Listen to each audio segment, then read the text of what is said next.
What do you want? Don't push it up until I tell you. Selon vous, qu'est-ce qui pourrait amener quelqu'un à manquer étrangement les funérailles de son meilleur ami? Au début de l'ère hollywoodienne du cinéma américain, Stan Laurel et Oliver Hardy étaient deux noms apparemment inséparables car ils ont créé ensemble une ère unique et célèbre du cinéma muet caractérisée par de nombreux films. Quelle performance de ce drôle de couple est votre préférée? Tapez 1 si vous êtes fan d'eux ou 2 si vous souhaitez en discuter davantage.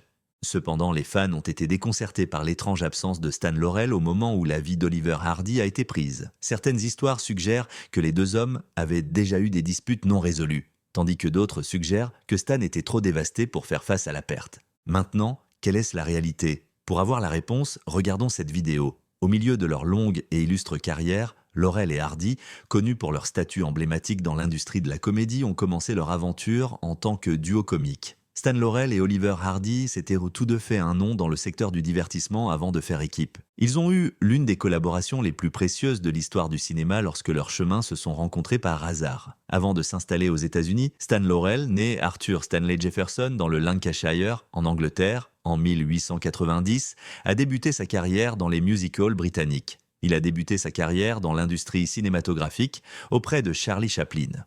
Au début de sa carrière, il a développé ses capacités humoristiques en écrivant et en jouant dans des films muets. Né Norvel Hardy en Géorgie, aux États-Unis, en 1892, Oliver Hardy a suivi un parcours similaire, mais dans le vaudeville et le cinéma américain. Grâce à une série de courts-métrages muets, il gravit les échelons, jouant fréquemment le méchant ou le lourd en raison de sa taille. Au milieu des années 1920, leurs chemins se sont rencontrés au studio Hal Roach.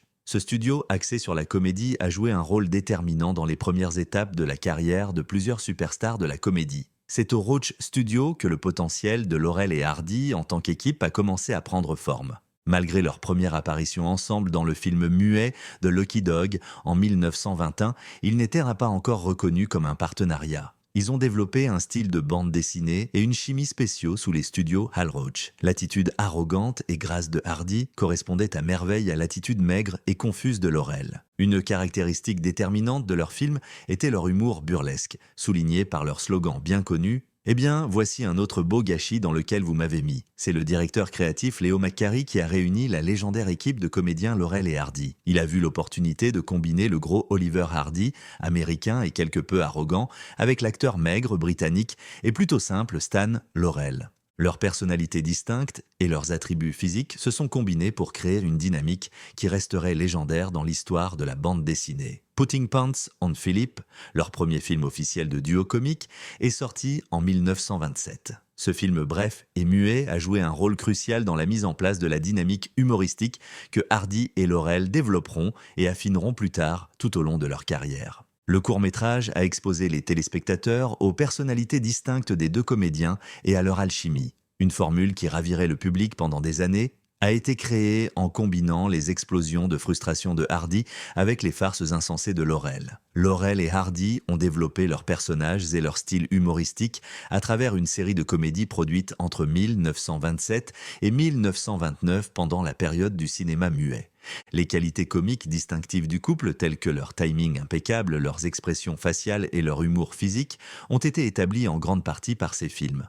Do Detectives Think est un film muet remarquable qui capitalise sur la notion d'équipe de détectives incompétentes, démontrant leur capacité à transformer des situations ordinaires en chefs-d'œuvre hilarants. Connu pour sa séquence spectaculaire de bataille de Tartes, La bataille du siècle était un autre film important de cette époque. Leur talent pour l'humour burlesque était particulièrement évident dans ce film, qui est depuis entré dans l'histoire du cinéma comique comme un tournant. Le film muet, Big Business, était également remarquable. Dans ce film, Laurel et Hardy se font passer pour des vendeurs d'arbres de Noël en porte-à-porte, ce qui donne lieu à une série d'interactions amusantes et préjudiciables.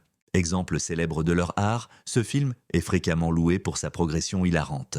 Un moment charnière dans l'histoire du cinéma s'est produit à la fin des années 1920, lorsque les films parlants ou images sonores ont remplacé les films muets. De nombreuses stars du cinéma muet ont eu du mal à s'adapter au nouveau format qui exigeait non seulement des talents d'acteurs visuels mais aussi vocaux. Ce changement représentait donc un obstacle majeur. Mais contrairement à beaucoup de leurs pairs, Laurel et Hardy sont entrés en douceur dans cette nouvelle période, démontrant leur capacité d'adaptation et leur capacité à s'adapter au monde changeant du cinéma. Point culminant de leur carrière, leur premier film sonore de 1929, Unaccustomed as We Are a montré leur talent en matière d'humour linguistique. Pour les téléspectateurs habitués à voir le couple dans des films muets, ce film a été une surprise.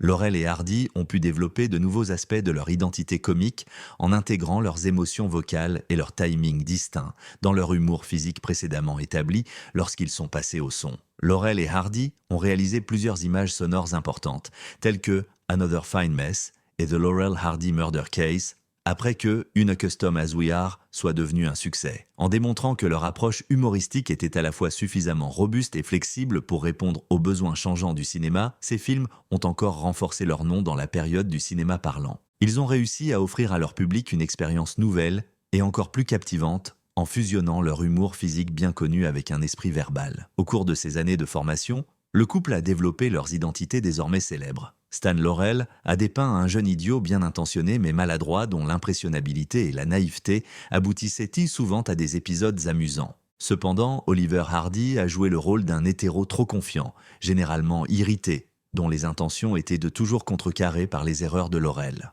Leur relation était l'équilibre idéal entre harmonie et contraste, résultant en une chimie humoristique charmante et divertissante. Leur slogan bien connu, « Eh bien, voici encore un beau gâchis dans lequel vous m'avez mis », est devenu l'un des plus emblématiques de l'histoire du cinéma. Cela capturait l'esprit de leur relation à l'écran, dans laquelle Laurel répondait à la frustration de Hardy face à ses farces avec une combinaison de naïveté et d'ignorance. Même au cours de ces premières années, l'attrait international de la comédie de Laurel et Hardy était évident. Dans les décennies qui ont suivi, leurs films sont devenus populaires à l'échelle internationale grâce à l'attention croissante qu'ils ont reçue. C'est grâce au langage mondial de la comédie et à la capacité du duo à impliquer des publics issus d'un large éventail d'horizons culturels et linguistiques qu'ils ont touché une corde sensible chez eux. Laurel et Hardy ont laissé un long héritage dans l'histoire du cinéma. Au fil de plusieurs décennies, leurs carrières sont réputées pour leur contribution importante au cinéma parlant ou images sonores et muettes. Pour leur fusion distinctive d'humour situationnel et de burlesque, Laurel et Hardy étaient particulièrement connus à l'époque du cinéma muet. L'un des meilleurs exemples de leur génie hilarant est leur film muet Big Business, sorti en 1929. En raison de sa célèbre séquence de bataille de Tartes, devenue depuis un classique de l'histoire du cinéma, ce film est particulièrement connu. Le désarroi et les rires grandissants de cette scène sont un exemple fantastique de la façon dont les deux peuvent transformer des situations ordinaires en comédie inoubliable. Le film Liberty de 1929, un autre chef-d'œuvre de la période muette, illustre l'habileté de Laurel et Hardy en matière de timing et d'humour physique. Un chantier de construction de gratte-ciel sert de décor au film, et là, les deux se retrouvent dans un scénario humoristique et dangereux. Alors qu'ils tentent de fuir les hauteurs vertigineuses du chantier, leur manigance dans les gratte-ciel augmente de la tension hilarante. Leur capacité à rendre drôle des circonstances apparemment tendues et dangereuses est vue dans ce film. Dans la carrière de Laurel et Hardy, le passage au cinéma parlant a constitué un tournant majeur. Leur sortie en 1929 de Unaccustomed as We Are, leur premier film sonore, montra comment ils pouvaient changer et grandir avec la scène cinématographique. Au fur et à mesure de l'introduction du son, ils ont pu expérimenter de nouveaux aspects de la comédie, améliorant leur humour avec des effets sonores et des conversations. Les deux ont su préserver et même améliorer leur approche humoristique lors de ce changement, démontrant leur adaptabilité et leur attrait intemporel. Les films de Laurel et Hardy se sont distingués tout au long de leur carrière par une fusion distinctive d'humour burlesque, de conversations intelligentes et de charmantes relations entre personnages. Leurs contributions au genre comique ont eu un effet durable, inspirant un grand nombre de comédiens et de cinéastes dans les années qui ont suivi. Leur héritage rend hommage à leur talent et à leur capacité à faire rire les spectateurs tout au long de l'histoire du cinéma. La réputation de Laurel et Hardy en tant que personnages légendaires de l'histoire du cinéma a été encore renforcée par leur expérimentation de fusion de l'humour avec d'autres genres et leur talent pour réaliser des longs métrages mémorables. L'affaire du meurtre de Laurel Hardy en 1930 est une illustration remarquable de leur capacité d'adaptation. Afin d'offrir aux téléspectateurs une expérience distinctive et agréable, Laurel et Hardy ont habilement mélangé les aspects humour et mystère dans ce film. Son départ de sa comédie burlesque typique rend ce film unique et montre comment il peut modifier son approche humoristique pour d'autres genres. De l'autre côté, Another Fine Mess, 1930, démontre leur maîtrise des slogans et des dialogues humoristiques. Another Fine Mess, le slogan qui représente depuis lors le couple, est particulièrement connu pour son utilisation dans ce film. Le film démontre leur maîtrise des interactions intelligentes et comiques, démontrant que leur humour allait au-delà de l'humour physique et était tout aussi réussi dans leur discours. Avec Pardon Us, 1931, leur premier long métrage connaît un grand succès. Il s'agit de leur premier long métrage dans lequel les deux hommes se retrouvent involontairement derrière les barreaux. Avec une structure narrative plus large et sa comédie caractéristique, le film propose des scénarios humoristiques et des interactions entre personnages plus nuancés. Le film Sons of the Desert de 1933 est souvent considéré comme l'un de leurs meilleurs morceaux. Afin d'assister à une conférence de loge, les deux tentent de tromper leur conjoint, ce qui est le point principal de l'histoire. Sa combinaison de comédie situationnelle, de burlesque et de relations entre les personnages principaux est particulièrement bien accueillie par les téléspectateurs en raison de son humour réaliste et de sa narration habile. Way Out West, 1937, est célèbre pour sa célèbre séquence de danse sur l'air At the Ball, That's All, ainsi que pour sa prémisse humoristique, qui implique les deux remettant l'acte de propriété à une mine d'or. Un moment cinématographique remarquable est créé dans cette séquence, qui démontre leur capacité à mélanger la comédie physique dans un environnement musical. Le dernier exemple est Blockheads, 1938, qui perpétue leurs identités militaires de Pack Up Your Troubles, 1932. Ce film démontre leur capacité à revenir et à développer des sujets passés, donnant à leur travail un sentiment de cohérence, tout en y ajoutant de nouvelles composantes humoristiques. Dans The Flying Deuce, 1939, l'équipe comique Laurel et Hardy fait des débuts remarqués dans la Légion étrangère française. Il est à noter que ce film s'écarte de son décor habituel en donnant à son humour un décor exotique et audacieux. Ils sont capables d'explorer la comédie dans un environnement nouveau grâce aux nombreux scénarios humoristiques qui naissent des prémices de leur enrôlement dans la Légion étrangère française. Les difficultés qu'ils rencontrent dans ce nouveau lieu et leurs relations avec d'autres légionnaires donnent leur profondeur comique et démontrent comment ils peuvent modifier leur humour pour différents contextes. Alors qu'ils commençaient à tourner au Royaume-Uni et dans d'autres pays européens, la carrière de Laurel et Hardy prit un tournant dramatique dans les années 1940 et 1950. Les deux hommes ont eu la chance d'interagir avec le public tout au long de leur tournée très réussie. Ils ont pu interagir et s'amuser en temps réel, tout en se produisant en direct, ce qui a révélé une facette distincte de leur capacité et démontré leur attrait et leur dynamisme intemporel en tant qu'interprètes. Ces tournées ont démontré leur capacité en tant qu'artistes en dehors du cinéma et ont contribué à leur renommée mondiale, ce qui les a rendus remarquables. Laurel et Hardy quittent les studios Hal Roach, qui avaient joué un rôle essentiel dans leur succès, à la fin des années 1930.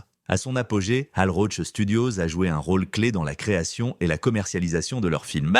Ils sont devenus des acteurs importants du cinéma de bande dessinée en raison de l'approche créative du studio en matière de comédie et de son dévouement au style distinct du duo. Une fois que Laurel et Hardy ont quitté Hal Roach Studios, ils ont travaillé pour plusieurs studios différents. Les avis sur cette étape de leur carrière sont fréquemment partagés. Certains critiques et fans affirment que parce que les studios Hal Roach ont compris leur comédie et leur ont permis la liberté artistique, leurs plus belles œuvres y ont été créées. Même si leurs films ultérieurs n'ont pas toujours atteint le même niveau de renommée que leurs premières productions, ils avaient néanmoins des aspects de leur charme et de leur comédie intemporelle. Dans leur carrière, le film Atolka de l'équipe comique emblématique de Laurel et Hardy en 1951 se démarque bien que pour des raisons difficiles. Cette production présentait plusieurs obstacles, mais les problèmes de santé de Stan Laurel étaient l'un des plus importants. Contrairement à leur production habituellement fluide et bien accueillie, ces défis ont affecté à la fois la qualité de la production du film et les performances des deux acteurs. Atolka, qui marque la fin d'un chapitre de la carrière de Laurel et Hardy, n'en demeure pas moins une œuvre significative malgré ses difficultés. Au-delà de leur film, la réputation de Laurel et Hardy a été solidifiée par une multitude d'honneurs et de reconnaissances. Ils ont été récompensés par une étoile sur le Hollywood Walk of Fame en 1961, preuve de leur attrait durable et de leur influence importante sur le secteur du divertissement. Les fans peuvent rendre hommage au couple adoré et utiliser cette étoile comme un souvenir tangible de leur réalisation. Plus précisément, Stan Laurel a reçu un Oscar honorifique en 1961, reconnaissant ainsi sa contribution à l'industrie cinématographique. Ce prix prestigieux souligne leur contribution au genre et leur inventivité en matière d'humour cinématographique. Stan Laurel a été spécifiquement reconnu pour sa contribution au partenariat, servant souvent d'inspiration pour leur humour en recevant cet honneur. Au-delà des réalisations et des honneurs de Laurel et Hardy, leur héritage perdure. Dans et en dehors du film, leur amitié indéfectible a été essentielle à leur popularité et à leur succès. Grâce à leur connexion sincère, les téléspectateurs ont trouvé leur comédie plus accessible et plus charmante. Leur capacité à faire rire le public était particulièrement importante pendant les années difficiles de la Grande Dépression. Leurs films ont fourni un répit bien mérité et une source de joie pour beaucoup dans une période d'instabilité sociale et de détresse économique. Après la sortie d'Atolka en 1951, le dernier film dans lequel Laurel et Hardy ont travaillé ensemble, le couple légendaire n'a plus travaillé sur des films. De nouvelles initiatives étaient prévues, mais aucune n'a abouti. Ils ont quitté le grand écran, qui leur avait apporté une fortune et une célébrité énormes, marquant un changement radical dans leur carrière. Par exemple, Oliver Hardy, qui avait été un artiste fréquent au début du duo, n'a participé à aucun autre film ou émission de télévision après la fin d'Atolka. Leurs tournées théâtrales au Royaume-Uni et dans d'autres pays européens leur ont déjà apporté un grand succès. Ils ont démontré leur capacité à captiver le public et à modifier leur approche humoristique de la scène tout au long de ces voyages. Ils ont cependant considérablement réduit leurs voyages dans les années 1950 à mesure qu'ils vieillissaient et rencontraient des problèmes de santé. Les problèmes de santé de Hardy, notamment ceux liés à son poids, étaient depuis longtemps une source d'inquiétude. Son poids a varié au cours de sa vie et son surpoids a entraîné un certain nombre de problèmes de santé. En raison de son physique imposant, qui était l'une de ses caractéristiques déterminantes, cet élément de sa santé n'était pas seulement une préoccupation personnelle mais aussi une composante de sa marque. La carrière et la santé de Hardy ont pris un tournant radical en 1954 après un grave accident vasculaire cérébral. En raison de ses troubles importants de la parole et du mouvement après l'accident vasculaire cérébral, il n'a pas pu continuer à travailler ou à faire des apparitions publiques. C'était une chose terrible pour Hardy, car cela limitait ses capacités d'interprétation, qui constituaient un aspect majeur de son identité et de son existence. Après l'accident vasculaire cérébral, l'état de Hardy n'a cessé de s'aggraver. Ceux qui l'avaient connu pour sa corpulence étaient particulièrement préoccupés par sa perte de poids soudaine et drastique. Son apparence changeante était un signe clair de la détérioration de sa santé. La santé d'Oliver Hardy s'est tragiquement détériorée rapidement après ses premiers accidents vasculaires cérébraux. Il fut victime de 2 accidents vasculaires cérébraux graves en août 1957. Ses problèmes de santé furent aggravés par ces accidents vasculaires cérébraux qui finirent par provoquer son décès. À l'âge de 65 ans, Oliver Hardy est décédé le 7 août 1957. Avec son décès, un chapitre de l'histoire de la comédie et du divertissement prend fin. La disparition de la moitié du légendaire combo comique pleure les fans du monde entier. La mort d'Oliver Hardy a marqué la fin de la collaboration spéciale et précieuse de Laurel et Hardy, en plus de la perte d'un artiste très apprécié. Les fans ont spéculé et étaient curieux de connaître l'absence de Stan Laurel à l'enterrement d'Oliver Hardy en 1957, ce qui a conduit à un certain nombre de théories différentes concernant leur relation. Cependant, l'absence de Laurel était due à des causes très émotionnelle qui était plus révélatrice de sa relation étroite avec Hardy que d'une quelconque sorte d'hostilité ou d'aliénation. La perte de son partenaire de comédie de longue date et ami proche a causé à Stan Laurel une profonde tristesse et une profonde détresse, c'est pourquoi il a choisi de ne pas assister à l'enterrement. Pour Laurel, le décès de Hardy a eu un effet significatif. Cela a eu un effet si profond sur lui qu'il est tombé physiquement malade et n'a pas pu assister à l'enterrement. Il n'est pas rare que des personnes ressentent cette expression physique de chagrin lorsqu'elles subissent un stress émotionnel important, en particulier après avoir perdu une personne très importante dans leur vie. Une coopération fonctionnelle n'était qu'un aspect de l'amitié de Laurel et Hardy. Au fil des années, ils avaient de cultiver un lien étroit qui allait au-delà de leurs rôles principaux. En raison de leur amitié sincère et de leur respect mutuel hors écran, qui ont soutenu leur coopération à l'écran, le décès de Hardy a été particulièrement déchirant pour Laurel. Leur relation étroite a été démontrée par l'état émotionnel de Stan Laurel après la mort de Hardy. Il se sentait incapable de supporter le fardeau émotionnel d'assister à l'enterrement en raison du terrible chagrin et du sentiment de perte qu'il éprouvait. Étant donné à quel point ces expériences peuvent être très personnelles et débilitantes, cette réponse constitue un rappel émouvant du côté humain de la perte et du chagrin. Le profond chagrin de Stan Laurel et sa compréhension de la propension des médias à inventer des histoires dramatiques l'ont aidé à décider de ne pas se rendre à l'enterrement d'Oliver Hardy. Il a compris que sa présence à l'enterrement pourrait attirer une attention médiatique excessive, ce qui pourrait détourner l'attention de l'objectif réel de l'événement, qui est d'honorer et de célébrer la vie d'Oliver Hardy. En choisissant de rester à l'écart, Laurel a délibérément tenté de garder la célébration sérieuse et de se concentrer sur Hardy plutôt que sur lui-même. La conscience de Laurel de la dynamique des médias et son souhait de rester à l'écart des projecteurs lors d'un événement aussi sérieux témoignent de sa considération et de son respect pour Hardy et la gravité de l'occasion. Sa conscience des effets possibles de ses actes sur l'héritage et la mémoire de son défunt ami est évidente dans ce choix. Beb, comme on appelait Oliver, comprendrait, selon un commentaire de Stan Laurel. Hardy aurait apprécié et compris le choix de Laurel de sauter l'événement, compte tenu de leur relation étroite et du chagrin que sa mort lui aurait causé, selon ce communiqué. Cela démontre leur proximité et leur compréhension mutuelle, ce qui implique que Hardy aurait compris l'état émotionnel de Laurel et aurait accepté sa décision. Après le décès d'Oliver Hardy, Stan Laurel a traversé une période de deuil profonde et intense. C'est un hommage à l'influence de Hardy sur sa vie et sa profession qu'il a choisi de ne plus se produire après sa mort. Le vœu de Hardy d'arrêter de jouer était un signe de son chagrin, ainsi que de l'importance de Hardy dans l'identité de Laurel en tant que comédien. Leur collaboration a défini la vie et la carrière de Laurel et est allée au-delà d'une simple relation commerciale. Son chagrin est encore démontré par la lettre de Laurel qui a été rendue publique peu après le décès de Hardy. Dans sa déclaration émouvante, « Je me sens perdu sans lui après plus de 30 ans d'amitié étroite et d'association heureuse », l'absence de Hardy est clairement exprimée. Grâce à cette lettre, Laurel a pu exprimer ouvertement ses émotions et faire savoir à ses abonnés à quel point il avait été profondément affligé. Comment l'absence de Stan Laurel aux funérailles d'Oliver Hardy affecte-t-elle votre opinion?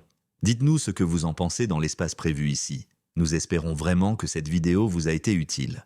N'oubliez pas de vous abonner à la chaîne, de la partager et de liker si vous l'appréciez. Au revoir et merci pour votre visite. Je vous verrai dans les prochaines vidéos.